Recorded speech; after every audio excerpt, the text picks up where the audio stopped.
সহিহ মুসলিমের মূল মুসলিম 61 পৃষ্ঠা খুলুন।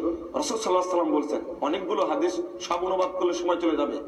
ইন্না বাইনা রাজুলি ওয়াল কুফরি ওয়াশ শিরকি তারকাস সালাহ। কোন ব্যক্তি কাফের মুশরিক এর মাঝে আর বান্দার মাঝে মৌলিক পার্থক্য হলো সালাত। আপনারা একটা কাজ করেন, সেটা হলো পরের হাদিসটা তিরমিজির 2622 নম্বর হাদিস, 2622 নম্বর হাদিস। রাসূল সাল্লাল্লাহু আলাইহি ওয়াসাল্লাম বলেন, আল আহদু বাইনানা ওয়া বাইনাহুম, আমাদের মাঝে আর অন্যদের মাঝের অঙ্গীকারটা হলো as-সালাত। সালাতটা অঙ্গীকার। ফামান তারাকাহা, যে ব্যক্তি সালাত ছেড়ে দিল, ফাকাত কাফারা, সে ব্যক্তি কুফরি করলো না কাফের হয়ে গেল। এখানে একটু আমি অনুবাদের দিকটা আমি খেয়াল করি।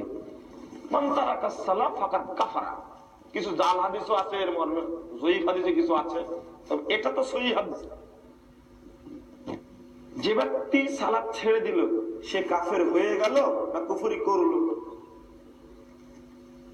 বাংলাদেশে অনুবাদ চালু আছে যে মান তারাকাস সালাত ফাকাত কাফারা, যে ব্যক্তি সালাত ছেড়ে দিল সে কাফের হয়ে গেল।